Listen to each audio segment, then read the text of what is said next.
Life is precious. I think we would all agree. But often we find that we take the very things that we do every day in life for granted until something happens in a blink of an eye. Hello, I'm Tom Russo, and this is In a Blink of an Eye, where we discuss stories from ordinary people whose lives are changed in an instant and how they overcame through faith, courage, and determination. Join me on this podcast for uplifting stories of how people face various challenges and learn to not only survive, but thrive. In a Blink of an Eye is sponsored by TradingCardsMarketplace.com. Discover, connect, and collect. That's TradingCardsMarketplace.com. Now, folks, I am really excited to introduce to you Art Kyriazis. I said it right, right? Ah, God, I've had so many practice turns now that I think I'm getting it right. Like you said, I think you need to buy a vowel or something. It's it's kind of crazy. So I am honored to have Art with us. Art is one of the most intellectually interesting men I have ever met in my entire life. He has a incredible background and everything, just about. You name it, he's done it. But I'm going to let him tell you his story, and then we'll dive into his blink of an eye moment. Art, tell me a little bit about it. Well, my story actually started on this day, January 20th, 1957, when my parents were married in Philadelphia. Then my dad took a teaching job in Greece. I was born in Greece while he was teaching medicine there. Then about 3 years later, he took another teaching job at the University of Pennsylvania. My parents moved back to America. Then he continued to teach, and he opened a big clinical and surgical practice. He became very successful. My mom renewed her teaching career after my younger brother was born. And she taught at the school district of Philadelphia for many, many years. So I had two excellent parents.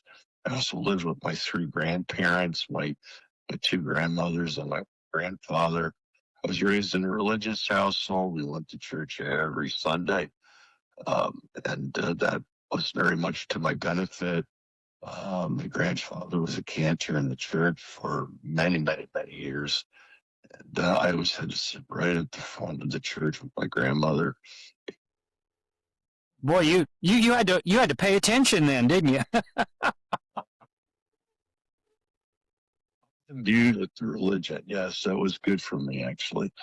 And I liked the priest. He's a very nice man, Father Andrews. Anyway, so I went to I was given the opportunity to go to private school. And that was a blessing. I made a lot of friends there. In fact, this year I'm going to be on the 50th anniversary reunion committee for that school, and see a lot of old friends. Hopefully they're alive and well. And it's as they say, a long, strange trip it's been. Uh, Quoting the Grateful Dead? Ride, a wonderful ride. I got to say, my life's been blessed. Anyway, after school, I was able to go to a good Ivy League college. Studied different subjects there, government, economics. But You're a Harvard man, aren't you? yeah, Harvard. Yes, I actually, the story goes, I wanted to go to Yale, but Harvard let me in at the last minute, and I had a tough choice, and I decided to go to Harvard at the last minute. But I had an older cousin who was at Yale, who became a famous heart surgeon, and he really wanted me to go to Yale. So it was a tougher choice than you might think for me.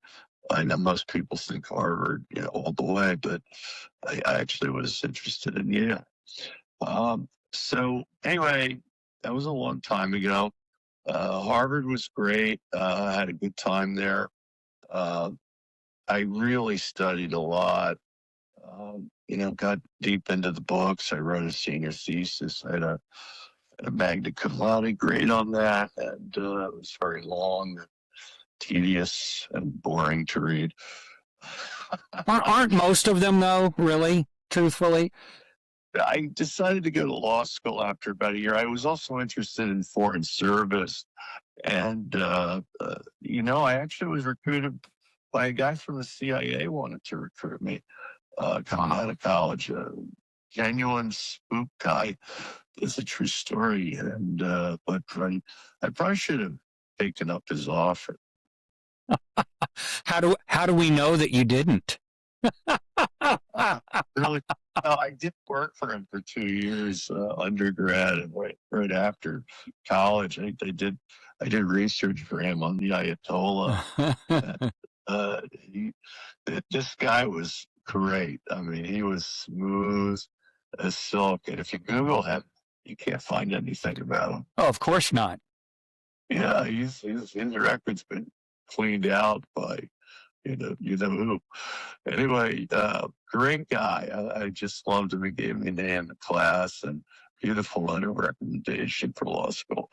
So I went to law school, did very well there, actually. I was a good law student, married a beautiful girl that I met in law school. And we got married in '86, I think, and we're coming up on our 40th anniversary. Well, congratulations. You've got me beat by 2 years. We're coming up on our 38th this year. So so it's a true blessing. I met my future wife when I was a senior in high school. So pretty cool. Pretty cool. You know what? If you find a good woman, you find a good wife. It's like the Bible says, it's like a value above jewels and pearls. It is the greatest thing, and my life's been invaluably enriched. We didn't have kids right away, but eventually we did have kids. So we had a daughter first, and then we had twin sons about 3 years later. They're all flourishing, they're grown up now, and our daughter is married. She married a very nice boy who's into computers, and he's from Jersey, went to Rutgers. His parents are Rutgers academics. He's into computers. He's doing great. Our daughter's a public health consultant. She works for Philadelphia. Was a consulting firm. And our sons are, one is a finance guy. He's at Vanguard. The other's an engineer, and he's working at a good engineering firm. So all of them really doing well, and all of them live in Philadelphia because they don't want to be away from their mom. My wife is very successful as an in-house counsel. She's general counsel and vice president of a housing authority, and she's generally recognized as an expert in public housing. And she belongs to a number of different groups. She's also a philanthropist. She was a former president of our local Rotary Club, and she's got me involved.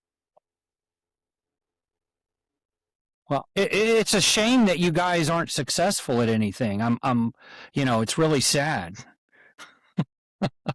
That's sarcasm. Well, you know what? I was rabid in hair. I was very successful early on. And then as time went on, my wife really passed me like big time. She knows all the local politicians, congresswomen, judges, you name it, she knows them all. In the early days, my uncle was the judge, and I knew everybody. And now he's retired. He's in Florida, and all the people that are worth knowing, she knows. So now I'm just Maria's husband, and well, I can empathize with all of that because my wife is the real smart one in the family as a clinical pharmacist as well. So I get it. Yeah, I get it. I understand. So something that I want to share with the audience, Art and I ran across each other many, many years ago on LinkedIn. And I was so impressed with his resume that I saw on LinkedIn, and we started visiting and sharing comments back and forth. And then we became Facebook friends doing the same thing on Facebook. And ultimately, I reached out and we started talking about this. This is actually the first time I've actually laid eyes on Art. Now, we've talked on the phone a couple of times, and we've had a couple of technical glitches today trying to get this going back and forth. In fact, we're kind of piecemealing this together as well, but I'm hoping that my audience won't be able to see and it will be seamless for them. But Art, one of the things that fascinates me about you is your Walter Mitty sense. It seems to me that you have been a little bit of everything. I mean, you've been an athlete. I know you played lacrosse. I know you had a debate background. I know you were a lawyer. You've written many, many different things in different journals on different topics. You have some biology background, some genetics, I believe, background. I took a master's at Penn. I was in the first master's of biotechnology program. I'm going to talk a little bit about that when I talk about my blink of an eye moment. But I had the notion that I wanted to have specialize within law, and so I went and got a master's in biotech. It was a 2-year program, and I started in '98 at Penn. I was in the very first biotech master's program I never offered, and I had a biology minor at Harvard. I took biology first semester. I had E.O. Wilson, Nobel Prize winner. Second semester, Walter Gilbert, Nobel Prize winner, founder of Biogen. So I had excellent biology instructors at Harvard that got me, and Walter Gilbert got me interested in recombinant DNA and, genetics. And that from that seed, I knew I was going to be interested one day in biotech. Go ahead. For later, and as I practiced law more, I realized I wanted to specialize, and I thought, you know what, I'm going to go and study biology, and then I'm going to take the patent bar. And that was my plan. And I did exactly that. I took the patent bar while I was getting the master's, and I passed the patent bar, became a member of the patent bar, and I was ready to be a patent attorney. And then I had this blink of an eye moment, which I'd like to talk about. I think it's next. Yeah. So I understand that I guess this was around 2003 that you were coming from a seminar or a meeting of some sort. I had pretty much graduated from the Penn Biotech Master's Program, and I was attending these, seminars that you just go to listen to interesting topics. And it was like 3 or 4 in the afternoon. And I was at Leidy Labs at Penn, the biology building, the old biology building. They built a lot of new buildings since that time. Penn is really growing, as is Harvard. I mean, all these universities are spending money and growing. Anyway, I walked back across 38th Street. My car was parked, headed southwards. And I got in the car, got into the line of traffic, and then, bam, I'm hit from behind. By a bus? By a bus. I didn't know it was a bus until about a second. Now, that's not the end of it. Bam, and now I start spinning on the ice. Oh. And now I'm hit again on the driver's side. And this collision was worse. And that one, I thought, I'm dead. Well, and in that moment, I know I talked to you offline about this, but in that moment, it almost seems like you have a chance to see your whole life flash before you. But you said something interesting to me. You said it was more about all of the people in your life that you saw, not your life. God, I didn't think about me. Honest to God, I thought only about my wife and our 3 kids.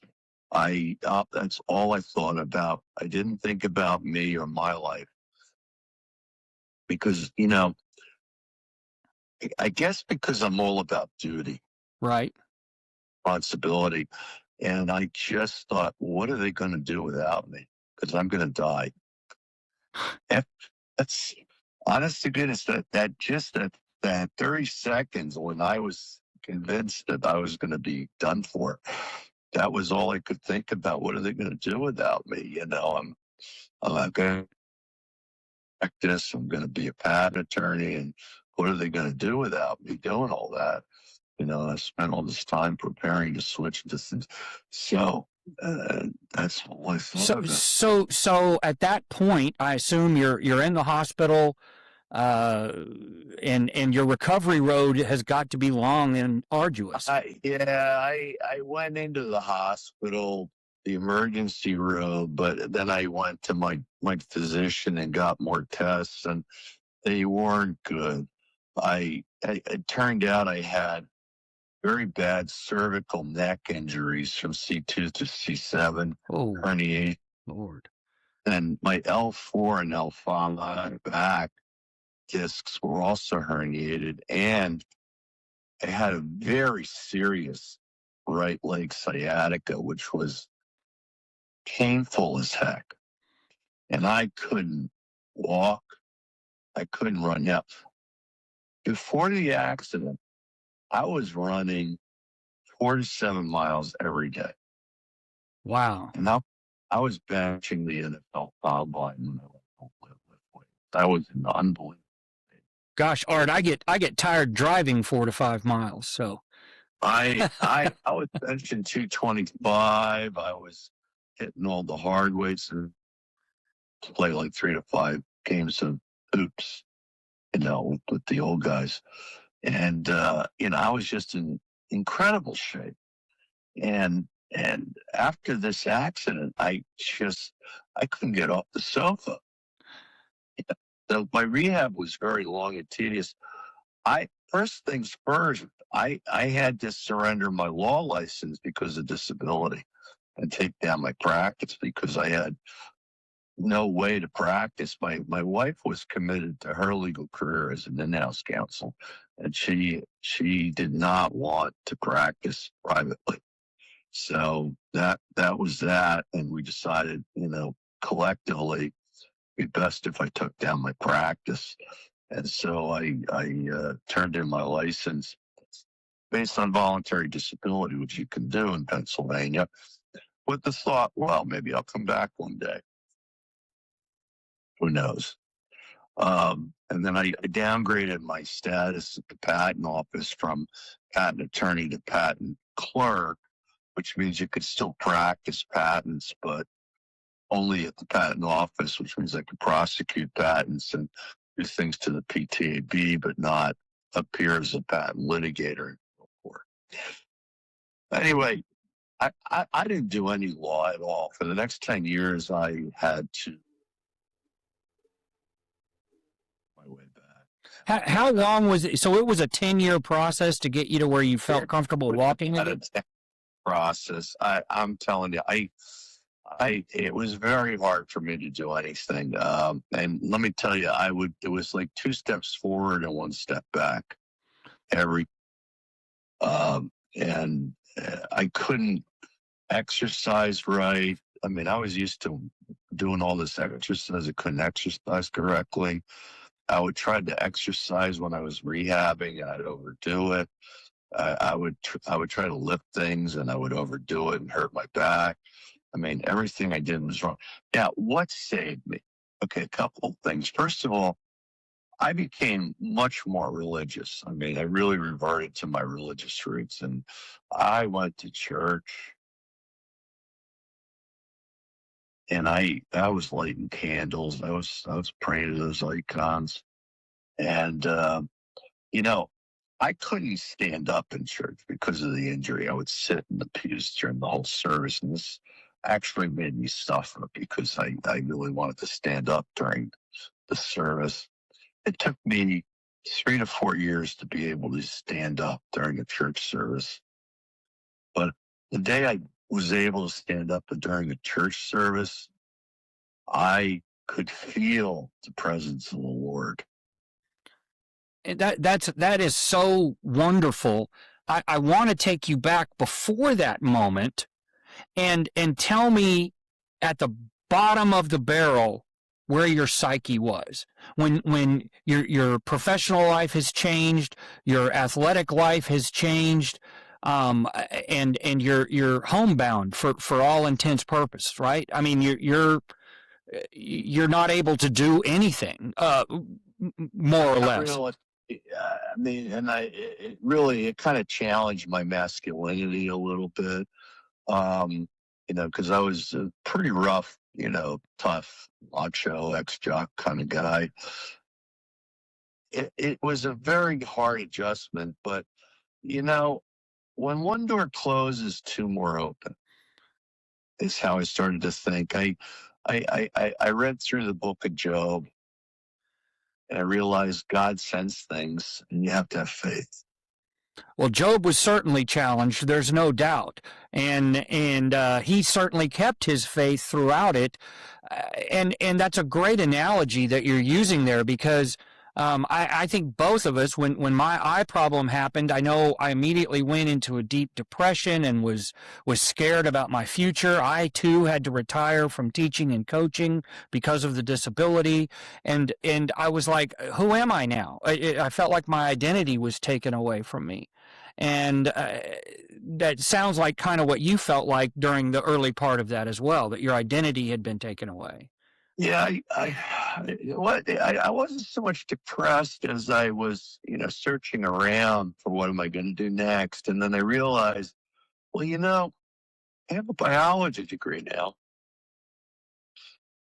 I guess now I'm a biologist. And I started talking to some folks, and um, I hit it off with a lawyer who was a specialist in biotechnology and also the editor of a journal.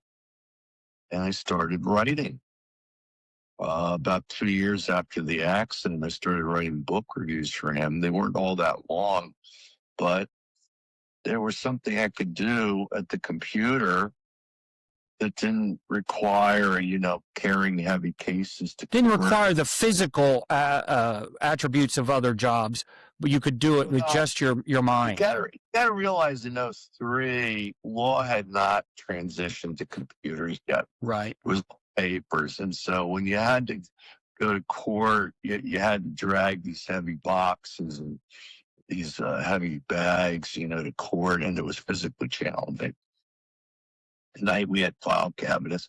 If this accident had occurred in 2026, today, maybe I could have continued to practice because everything now is done on computer PDFs. There's no paper anymore. Do you miss it?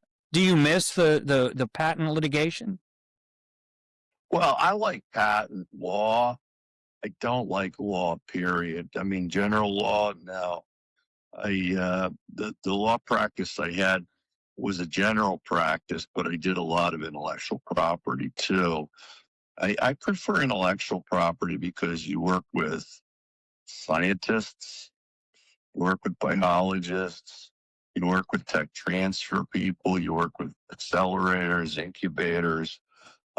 We get businesses to start. Like we'll take a nascent technology, see if it's commercially viable, then we'll go to sources of capital, raise capital, do different fundraising rounds. We assemble boards. We decide, how will the company be structured. We get help from the tech transfer office, let's say at Penn or Temple or Drexel. We get help from an accelerator and incubator set up an office. And sometimes I'll work as a fractional consultant. This is what I do now. Work as a fractional IP advisor or both, up to 10 hours a week. And it's fun putting a company together and then seeing if they make it, because if they make it, it's a home run. It's not like profit, Right. but it's Well, and I shared that kind of creativity, if you will, or concept of putting something together when I was a banker. It was very nice to be able to watch a business, be able to fund something at the beginning and watch that business grow and be there along the way. Those were the rewarding times that I had as a banker in my 32 years as a banker. So there's some similarities that I share with you on that. But I want to go back to your faith because you said you almost reinvented yourself with the faith, and a comment that you made to me off camera about who you were before this accident and who you are now. And I will share with you now. I think, and I only know you now. I didn't know you then, but now I find you such a humble man, such a nice man, such a caring man, such a philanthropist, a helping man. That's the vibe I get from you, and a almost soft spoken, but I know you mean business, and that's how I see you now. But you said you were a little different prior to that. I I was not a good person in certain respects before this accident happened. I was a little arrogant. I was a little contentious. I spoke too much. I was not humble, and I was not getting along with everybody that I should have, as I should have. I wasn't collegial enough.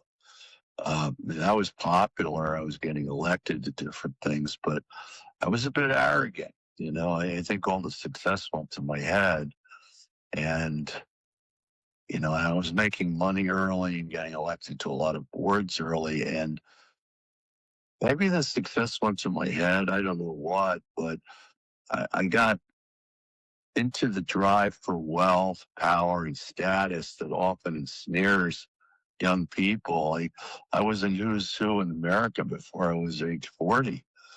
And I was, a bar association, things elected when I was 35 and doing interesting and important things very early on. I had $1 million verdicts and things like that. But you know what? I wasn't a good person. And, I was very contentious, especially in front of my kids, and they didn't like it. And it was a bad thing.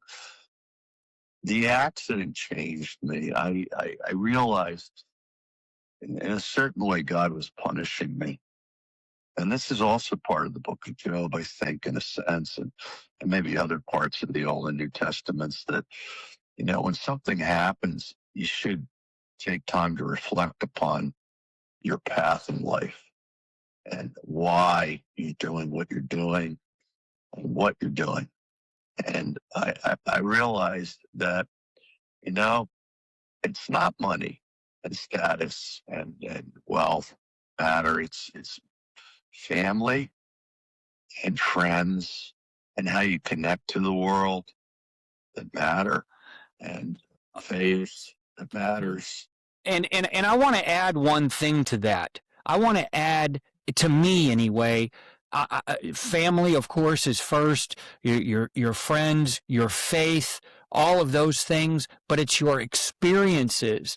It's not about material things anymore. It's about experiences. You and I were talking about gifts earlier, and I love giving gifts, and it sure sounds like you do too. And I like to give gifts that are thoughtful, that are thought provoking for the person that I'm giving them to, that it's meaningful, because I get joy from that. And I sense that you're that type of person now, and maybe you weren't prior. I don't know.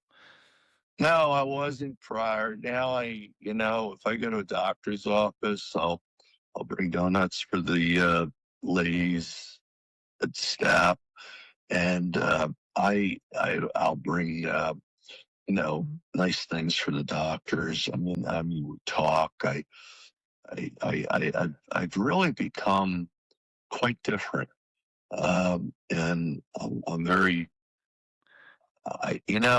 being humble before the Lord. What does that mean? Well, it means being humble in everyday life, and also to treat everybody, you know, as if you'd walked a mile in their shoes. And that's what it means, isn't it? Absolutely. Now, had you not had that religious upbringing that you had as a child? I did. I did. I think though I got away from it a little bit, with my being a very, aggressive trial lawyer. You got to remember I was doing policy debate from age 13 in ninth grade until right through around 2000, 2001, 2002. That's, 73 to 2003, 30 years of doing that. That's incredible, for our listeners, something else that Art and I both share that we found out recently is our debate background. I debated starting in sixth grade with doing speech and debate events. All the way through college, I got a small scholarship to go to Texas Tech on debate scholarship, and debated through my undergrad years, and thoroughly enjoyed it. And Art is a incredible debate person. He's also coached some, I believe. Have you not? I've done a lot of coaching, and I did give back with debating. I got involved with, founding Urban Debate in Philadelphia. But the thing is that it was part of my being contentious and cross-examining people the way I did, was derived from the debate thing. And I couldn't, Absolutely. I had trouble turning it off at home. And I had trouble turning it off when I was negotiating. And that was a very bad weakness. But I think the accident forced me to slow down, and it made me realize that, you want to talk with people, first be quiet, listen, Well, understand where they're coming from. what's the old saying? God gave us two ears and one mouth for a reason. Indeed. I think I shared a little bit of that.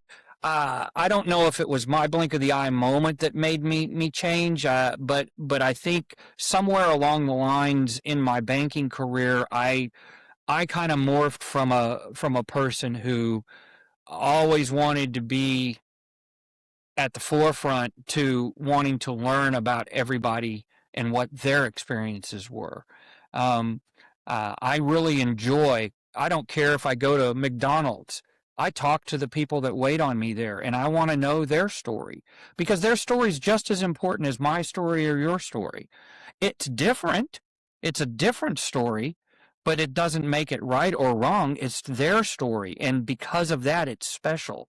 And and if you treat people with respect, whether they're a janitor or a CEO of a multi-billion-dollar corporation, everybody's important. And that's one of the lessons I learned in my banking career from several different mentors. And uh, my faith has helped me with that. And it sounds like that you kind of had that same journey after this blink of an eye moment. I really did. And over the course of my rehab, I put back together my career by being an editor, being a writer, working a little bit on patent work as an agent with this friend of mine in his office. And, you know, damping down what my expectations were. I think when I first said I was going to be a patent attorney, I was thinking, yeah, I'm going to go to one of these big firms and get a big salary and be a big time patent attorney. That wasn't going to be me anymore. What I was really thinking more was low key. And then I thought, well, you know what? I'm gonna go into biotech, and I'm gonna work more with small companies and see if I can help them grow. And that became my consultancy which I started around 2010, along with writing and editing. And this is the genesis of the new art, the biologist art. And this was more comfortable for me. I felt better doing this than I did as a lawyer. And I sort of stopped thinking about going back to law because you know what? The new person that I was not going to be happy as a lawyer. I was happier being, kind of the deal making consultant. I was on a lot of committees where we talked about biotechnology and patents, and it was very rewarding because patent people are very intriguing. They're all high level intellectuals, because they're both. Well, they're interested in the creating of something that doesn't exist yet. So that's pretty cool. They're go ahead. Innovators, man. Yeah. So, in the essence of time, I always try to be cognizant of my guest time. It always goes by so much quicker than we think. We're already almost at 40 minutes. I try to keep these around 30 minutes, and you're so interesting and have such a wonderful story. And I'm so grateful that God helped you through this accident. I'm amazed at it, and I'm amazed at all of your accomplishments and your education and art. You are just a fantastic man, and I appreciate your time today. I am going to wrap it up here, but I want you to hang on with me just for a moment, okay? So let me go through the exit, and then we'll get with you real quick. If you like hearing uplifting stories of overcoming challenges in life, click the like and subscribe button that's right below. Perhaps you have a story of your own to share, an accident, sudden loss, PTSD, alcohol, drug abuse, a natural disaster, or illnesses, and you would like to share that journey of overcoming. Please contact me again at the email shown below. I know I can do that through the magic of computers. For consideration for a future podcast interview, I rely on viewers like you to share their stories. Thanks again to TradingCardsMarketplace.com for their continued sponsorship to bring these great stories to all of us. TradingCardsMarketplace.com. Discover, connect, collect. Awaken the collector in you. I want to thank everyone out there, especially my family, our military, veterans, and first responders who put their lives on the line every single day for us. And we can't forget our teachers and our medical professionals who all make the world better, one person at a time. But most of all, thanks to God for all of the blessings in our world. We need to make sure that we concentrate on them every single day. So until next time, for my friends, on behalf of Art and myself, Carpe Diem, seize the day.